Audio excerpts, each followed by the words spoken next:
This podcast has been brought to you by Jackie Goddess Productions and Christlight Studios.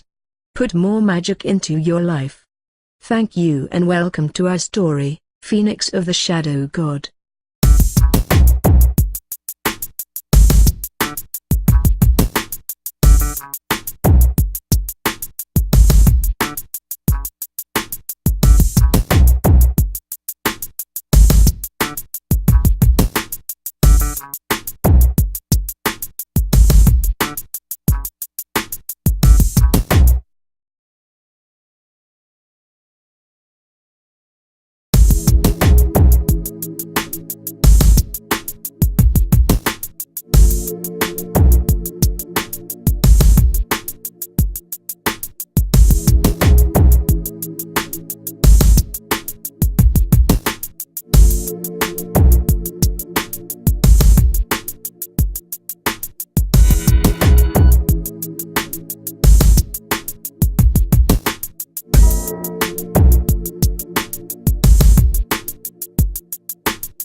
Can believe the impossible, but man can never believe the improbable.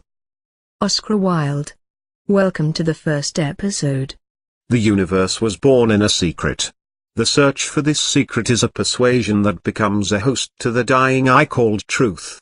A search that reflects oblivion in humanity's deepest soul-giving passion to knowledge, unforeseen and misguided.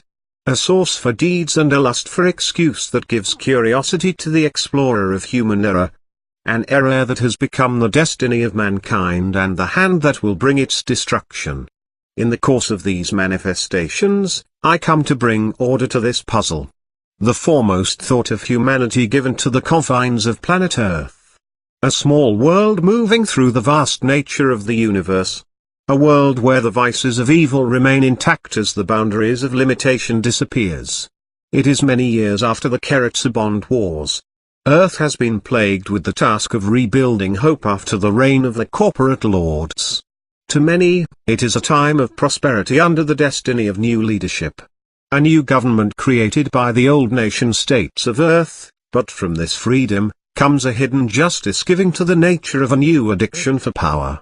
The 22nd century brought with it many changes to the world under the hand of the Confederacy. Many of the new laws were welcomed in open arms for the future. Others were fought with fierce aggression, giving rise to many underground rebellion forces that opposed the new government. It was a time of struggle, giving the limitation of freedom for some, and the taking of it completely for others.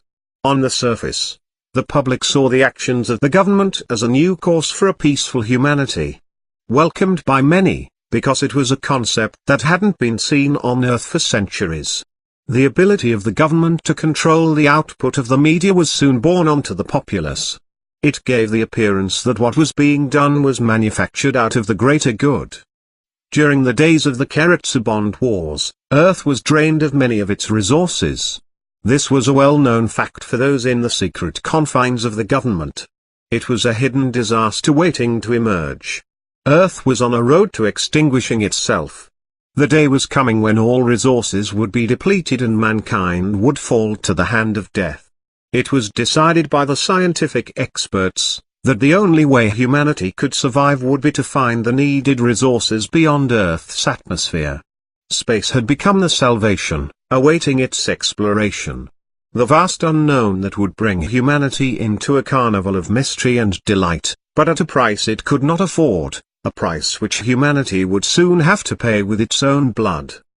Deception, that is the only truth, as you call it, Mr. President, that I can see from these actions, said a voice. From the shadows of the dimly lit room, a tall figure stands. His suit glimmers from an overhead light as he slowly steps forward, looking into the darkness. In deep contemplation, he listens to the words as he prepares for rebuttal. I cannot argue against these actions, but I do acknowledge the arrogance of this council, says Jared Coven, contesting the allegations. The Confederate Commonwealth of Earth does not accept blame in the death of your leader.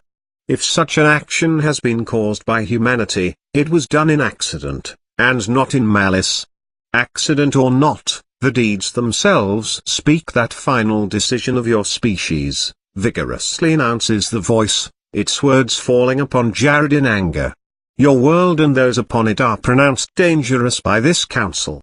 Staring into the dark, Jared becomes silent as he faces the voice. He understands the danger that is presented before him.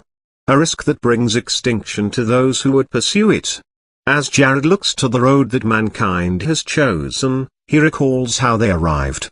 The launching of a small spacecraft from Earth into the far reaches of the unknown. It became a journey into the black void, carrying with it an unexpected introduction, an introduction that now brings humanity to trial and on the verge of its extinction. Your duty to forego the understanding of your stellar neighbors, leaves you and your planet inadequate to possess the technology that you currently have, continues the voice as Jared's thoughts are brought back to the present. It is the nature of our kind to find curiosity in those things unknown, Jared says in response to the voice. It is the same forces that have brought you to the levels of advancement which you currently hold. My people need to explore the universe to survive, as we have depleted all of our resources. To deny us passage into space is to condemn us to death. As to your comparison of both our peoples, our travels did not bring the death of a leader as yours did, the voice quickly bellows back. Your people came without thought to their actions as your small craft explored the reaches of the universe. We came to you in peace, in negotiation of assistance, and in repayment you killed Raiden, the leader of our council. For this, mankind must stand in judgment for its actions. It is not our fault, answers Jared as he looks around the darkness. The sweat from his brow rolls down his face, showing the anxiety of the situation. Days before this engagement, Jared and his administrative cabinet were on the verge of making an alliance that would have changed humanity for all generations. Now, with the murder of the Star Unity's leader and Earth to blame, that dream now turned into a nightmare before Jared's eyes. Repenting isn't the question, Mr. President, it is the after-effects which concern us, says the voice. Under pretense of mercy I ask. But before Jared can speak, he is interrupted by the voice. His declaration falling on deaf ears as the council becomes angered by his plea for innocence. Mercy. says the voice in rage. Your species doesn't have the concept. For your actions are truly malevolent in nature, and demon equal response. A silence falls in the room. Jared's thoughts quickly race as he stands waiting for the ruling council of the Star Unity to make their judgment. Jared never thought that his job would lead to these dreadful events. As he stood there, the faint sightings of tombstones made themselves known as he prayed to himself, hoping for a benign judgment. President Coven of Earth, it comes to the resolution of this council that protection takes prominence, speaks the voice. In terms of protection, we cannot allow your species to walk the stellar pathways of the universe. Protection is not the issue, reiterates Jared with anger. No, it is the lack of maturity among the people of your world, answers the voice, but it is not the way of this council to make decisions for a species on the actions of only a few. Jared moves forward giving one last effort, but before he can make his request, he is stopped. He knows that the council will not listen. The final thoughts on the subject have been refuted and no course of reasoning will change the decision that has been made. It is the ruling of the Jalon, that humanity shall be confined to Earth, leaving the rest of the universe protected. Your world will be contained in a zone where all forms of contact shall be blocked. The privilege of star travel will be rescinded. It is in this zone that humans shall remain until this council deems that they have reached a state of maturity. It is also decreed that any actions taken against this resolution shall be considered an act of war. If war is declared, humanity shall be destroyed as proclaimed in our original decision. So is the passing of this council's rule. The words echo throughout the room, landing heavily on Jared. A death sentence hidden behind eons of technology that Earth has no way of defeating. Looking with cold eyes, Jared glares into the hidden faces of humanity's accusers, hearing their final words. You and your humanity, Mr. President, may now leave. The light shining down upon Jared becomes brighter. Then, as it was before, he is transported back to the small shuttle that had brought him to this destination. The vessel made of Earth's most advanced efforts is but dwarfed to the massive crystal ship of the Star Unity that orbits the planet. Jared is left with the silence of his own mind as he reviews the events of his trial. With distress hidden behind the harsh look of his facade, he ponders over the mistakes he may have made to bring this outcome. As Jared looks out the window of the shuttle, he watches the alien vessel moving off into the distance. Its course set as it begins to leave Earth.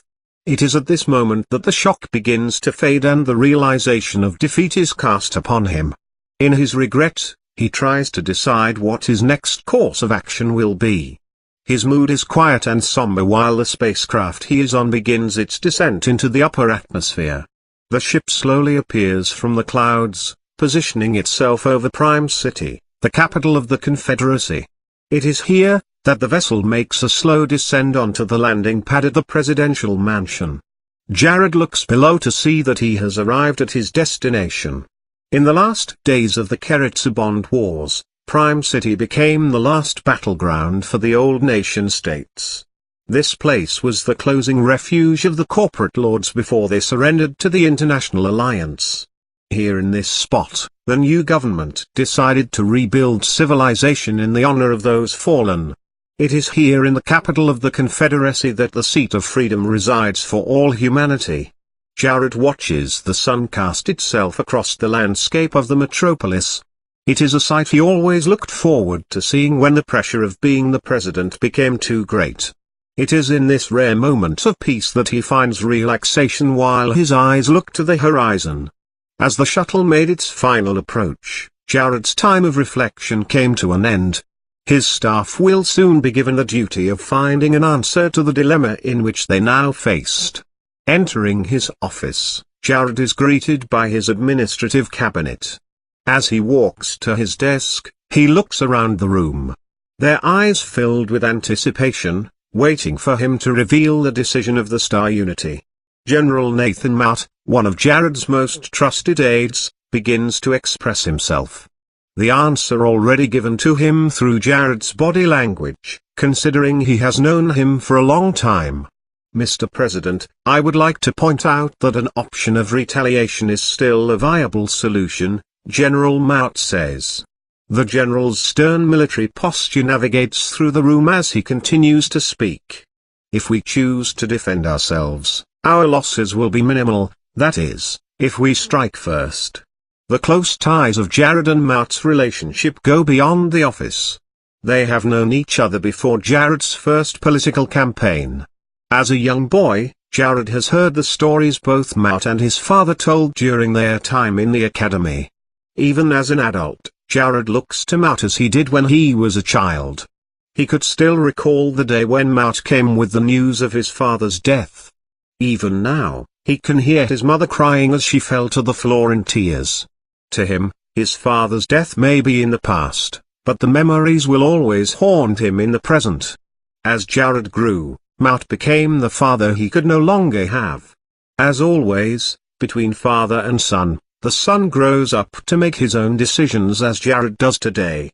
Nathan, as you know, I have always taken your advice when dealing with the issues of this office, but today I will have to decline, answers Jared sitting in his seat as Mout listens with objection. We do not have the means to defeat them. Our technology, for one, is not advanced enough. Even if by some miracle of God, we were able to sustain a conflict with them, we would not be able to sustain it for long due to the limited nature of our resources. Jared is handed a report from one of his aides. He looks over the information stating the current time frame when the resources on the planet would be depleted. He then hands the information to Mout as he begins to restate his point. As you can see, we have at the most 2 years before our storage facilities are drained, says Jared turning his seat towards the window.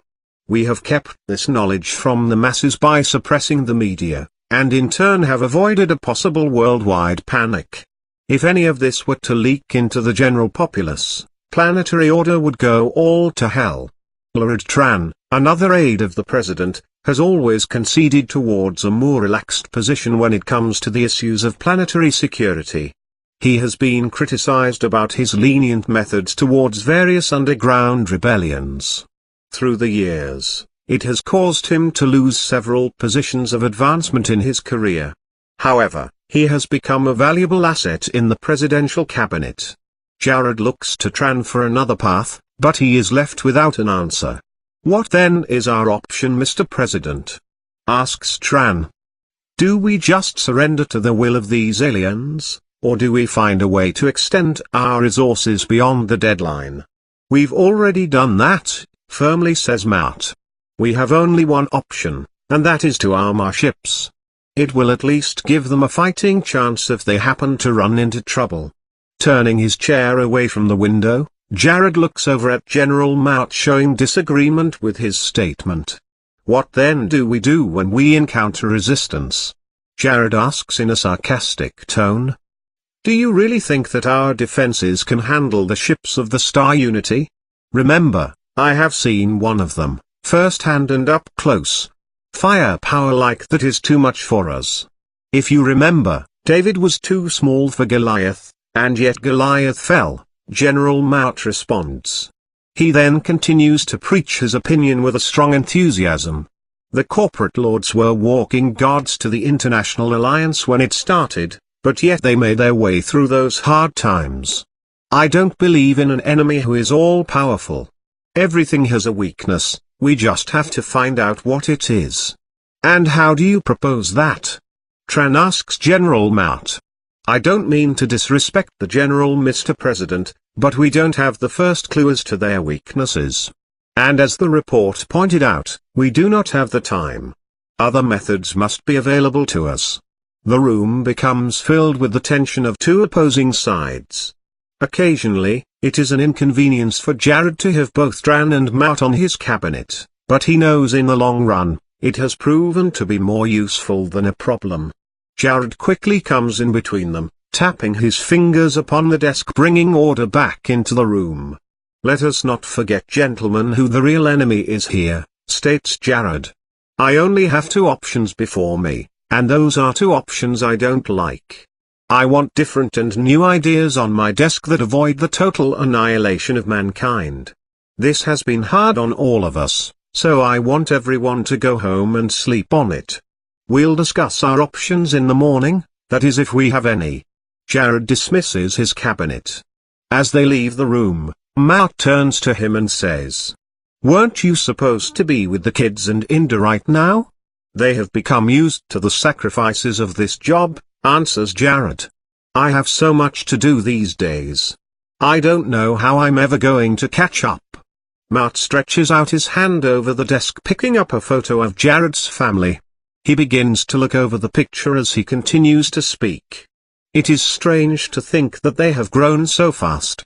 It seems as if it were yesterday that I changed one of their diapers. Time has a way of catching up to us, Jared, and so does regret. Jared knows that Matt is telling the truth, but just as his father before him, he finds that he cannot walk away from his duty. "Listen to me," says Matt sitting on Jared's desk. "You never give yourself time to relax, and if I know you as I did your father, you never will." Matt puts his hand on Jared's shoulder. "I have never been so proud of you as when you won the right to be in this office, but you must understand that it carries the vice of forgetting who you are outside of it. Remember, beyond those doors you have another life. Visit it. You may find yourself looking back on these days wishing you could have changed them." Jared's eyes turn to the picture of his family, his thoughts captured by their smiles and the innocence within. As Matt walks towards the exit, he turns to Jared before opening the door to leave. "Just think about what I've said, Mr. President. 2 years goes by fast, especially when death is knocking at your door." Matt exits the room, leaving Jared to think about his words. Pulling out a small object from his pocket, Jared begins to consider Matt's advice and the importance behind it. He presses a button on his commune link, causing a woman's face to appear on its screen. She looks at him with surprise. "I was hoping to reach you," Jared says, deeply focused. Inda Coven has known her husband Jared since before he was a rising star in the political scene. She was always by his side, but this was not the reason why Jared was calling her. This time, other thoughts prompted him to seek her companionship. "Jared," answered Inda with a smile. "How did your meeting go today?" "The meeting went all right, for what it was," Jared says, holding back the truth. "You know how it is with politicians. The House and the Parliament are always fighting amongst themselves. But enough about me, I wanted to know more about your day, and how the kids are doing." "Oh, the kids are fine," says Inda, trying to determine Jared's purpose for calling. "In all my years with you, we have never talked while you were at the office. Is there something wrong?" "I'm all right," answers Jared. He puts up a barrier and tries to get his wife on another subject. "I was wondering if you and the kids wanted to go with me to Fort Sinai for a presidential dedication? Hell, the media doesn't get to see my family enough as it is, and more importantly, neither do I." "Why the change, Jared?" Drawing the commune link closer, Inda's words begin to bring a smile to his face. She had always possessed the magical ability to make her husband's problems seem smaller than they were. A gift that he sometimes took for granted. "Lately, I have been thinking that this office has taken too much of me away from you and the kids. Maybe I'm just getting old, or maybe it's the job that is getting old," openly says Jared. "Sweetheart, I don't think it's you getting old. I think that maybe you're trying to chase down your father's shadow." Jared looks at Inda as if to agree with her words as she continues to speak.